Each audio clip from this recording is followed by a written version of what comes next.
इस वीडियो में हम लोग देखने वाले हैं क्लास 7 का रुचिरा भाग दूसरा देख सकते हैं, जो कि इसी का हम लोग चैप्टर नंबर 3 देखने वाले हैं, जो कि संस्कृत है। रुचिरा नाम रखा गया, बिहार बोर्ड का न्यू बुक है जो कि संस्कृत का है। ठीक है, देख सकते हैं। तृतीय पाठ में पढ़ना स्वावलंबनम यानी आत्मनिर्भरता। ठीक है, इसका मतलब क्या होता है? आत्मनिर्भरता।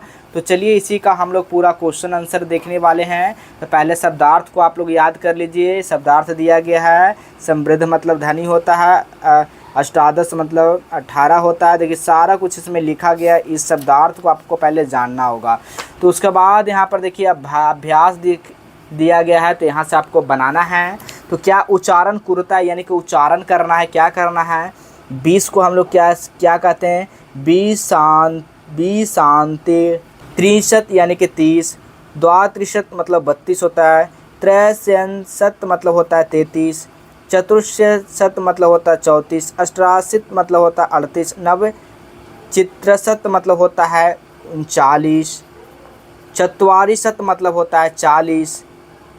अगला यहाँ पर है दिचत्वारिशत मतलब होता है 42। 63 मतलब होता है 43। चतुर्श्वतरिशत मतलब होता है 44। सप्तवारिशत मतलब होता है 47। 50 मतलब होता है 50। तो इसको पढ़ना था, बस पढ़ लिए। ठीक है, यहाँ पर लिख दिए, आपको आसानी के लिए यहाँ पर लिख दिए हैं बगल में, ताकि आपको इसका मतलब पता हो। ठीक है, अगला यहाँ पर देखिएगा दूसरा नंबर क्वेश्चन क्या कहा गया? अध्याय लिखा ताना प्रश्नानुत्तराणि लिखता। प्रश्न के आपको उत्तर लिखना है। तो चलिए हम लोग लिखते हैं। पहला नंबर क्वेश्चन पूछा गया, कस्य भवन सर्वविधानि सुख्य साधनानि आसाना। तो चलिए इसका आंसर लिखिएगा आप लोग। श्रीकंठस्य भवने सर्वविधानि सुख्य साधनानि आसाना। तो इस तरह से इसका आंसर लिखेंगे आप लोग। अगला क्वेश्चन है, कस्य गृह को अपि विभक्ते नास्ति। तो लिखेंगे इसका आंसर, कृष्णमूर्ते गृह कोपि अस्ति विभक्त नास्ति। अगला प्रश्न यहाँ पर देखिएगा, श्रीकंठस्य आतिथ्यम यम के कुर्वन्। तो लिखेंगे श्रीकंठस्य आतिथ्यम कृष्णमूर्ते तस्य माता पिता च अकुर्वन्। ठीक है, इस तरह से ग का आंसर लिख सकते हैं। घ नंबर क्वेश्चन है, सर्वदा कुत्र सुखम, यानी कि यहाँ पर होगा सर्वदा स्वावलंबनम सुखम। ठीक है, अगला यहाँ पर क्वेश्चन है, श्रीकंठ कृष्णमूर्ते गृह कदा अगच्छत्। तो लिखिएगा श्रीकंठस्य प्रातः नवावदने कृष्णमूर्ते गृहम् अगच्छन्। अगला प्रश्न है, कृष्णमूर्ते कति कर्मकरा सन्ति। तो लिखिएगा कृष्णमूर्ते अष्टौ कर्मकरा सन्ति। इस तरह से आप लोग लिख लीजिएगा। इसी का प्रश्न उत्तर यहाँ पर लिखना आप लोग को था। ठीक है, चलिए अब यहाँ पर देखिए क्या है, चित्राणि गणात्य तदध संख्यावाचक लिखता। इसमें संख्यावाचक लिखना है। ये क्या है? तो पहले मटका है, तो मटका कितने हैं?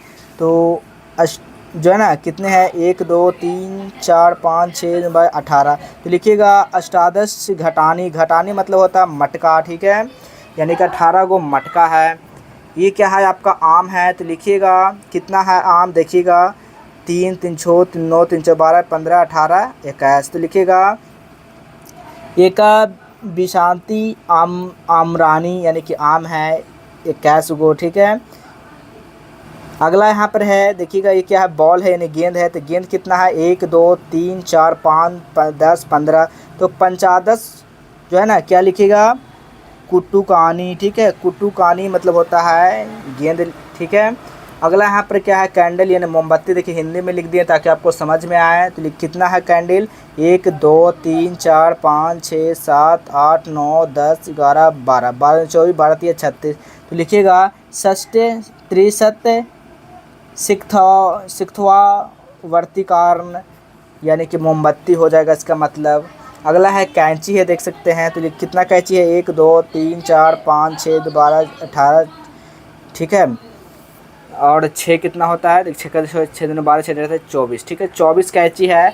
तो लिखिएगा त्रस्यत्वात पत्राणि, ठीक है। तो इस तरह से लिख सकते हैं। अगला क्या है, पत्ते हैं 1 2 3 4 5 6 7 8 9 10 11 11 22 11 33 33 पत्ते चतुर्विशांति कर्तरिका, ठीक है, लिख सकते हैं, यानी कि पत्ते हैं। हिंदी में भी लिख सकते हैं, लेकिन यहाँ पर संस्कृत में दिया गया तो आपको संस्कृत में ही लिखना है, ठीक है। देखिए लिख दिया गया है। यहाँ पर मंजूषा आपको भरना है। 28 को मतलब क्या होता है, तो लिखिएगा आप लोग। 28 का होता है अष्टाविसंति, ठीक है। 27 का आप लोग नोट करेंगे क्या होता है जी, 27 का सप्तविंशति, ठीक है। 30 का क्या होता है, तो त्रिशत होता है, त्रिशत। 31 का क्या होता है, तो 31 का आप लोग नोट करेंगे एक त्रिशत, ठीक है, एक त्रिशत। इसी तरह से यहाँ पर 24 का देख लीजिए। 24 का क्या होता है जी, 24 का यहाँ पर आप लोग ये लिख लीजिएगा चतुर्विशांति 24 का, ठीक है। वही यहाँ पर देखिएगा 40, तो 40 का आप लोग नोट कर लीजिएगा चत्वारिशत, ठीक है, 40 का नोट कर लेंगे। 50 है तो 50 का आप लोग नोट कर लेंगे पंचाशत, ठीक है, 50 आप लोग नोट कर लेंगे 50। यहाँ पर 5 नंबर यहाँ पर क्या कहा गया देख सकते हैं। चित्र दृष्टवा मंजूषा पदानि च प्रयुज्य वाक्यानि रचयत, यानी कि पहला जो चित्र में क्या कर रहा है, दूसरा चित्र में क्या कर रहा है, तीसरा चित्र में क्या कर रहा है, आपको बताना है। तो पहला चित्र देखिए, बैलगाड़ी से क्या हल जोत रहा है, तो लिखिएगा इसी में से ऐसा, इसी में से चुन के लिखना है, ठीक है, नहीं कि इधर उधर से नहीं। इसी में एक कृषि क्षेत्र जो है ना, कृषयति, यानी कि यह किसान खेत जोत रहे हैं। दूसरा में क्या कर रहा है देखिएगा, ये तो कृषकों खनन कार्यक्रम, एक खनन कार्यक्रम कुरता मतलब करता, यानी कि ये दोनों किसान खेत जोतने का कार्य कर रहे हैं, ठीक है। अगला तीसरा है, देखिएगा क्या कर रहा है, एते कृषिका, यानी कि कृषिका धान्यम रोपयंती, क्या है, रोपयती, यानी कि ये सब किसान धान रोप रहे हैं। तो यही तीनों आपको लिखना है, ठीक है।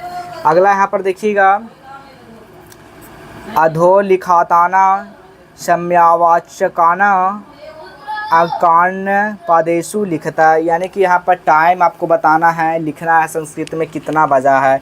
जैसे कि 7 है तो सप्तवादनम, 2:30 बजा है तो सार्ध दिवानम, 11 बजा है तो एकादश वादनम, ठीक है।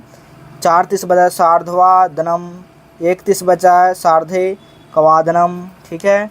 5 बजा तो लिखिएगा पंचावादनम, 3:30 बजा तो सार्धा तिवादनम, 9 बजा तो नववादनम, 12:30 बजा तो सार्थक 10 वादनम, 8 बजा तो अष्टावादनम, 7:30 बजा तो सर्धा वादनम, ठीक है। तो इस तरह से आप लोग लिख लीजिएगा। देखिए कितना सुंदर, कितना अच्छे से आपको बता दिए हैं, ठीक है। एक और अभी बचा है, यहाँ पर देखिएगा 7 नंबर मंजूषाता पदानि चित्वा रिक्त स्थान पूर्ति, इसको भरना है रिक्त स्थान में। तो पहला जो होगा षष्ठ ऋतवा भवंती हो जाएगा, यानी कि 6 ऋतुओं होते हैं। दूसरा मासा द्वादश, यानी कि भवंती, यानी कि 12 महीना होते हैं, इसका मतलब हुआ। 81 मासे चित्रस अथवा एकसित दिवासा भवंती, यानी 1 महीना में कुल जो है कितना 12 महीने होते हैं। तो इस तरह से लिख सकते हैं। फरवरी मासा समानता अष्टाविंशते दिनानि भवते, यानी फरवरी महीने में 28 दिन होते हैं।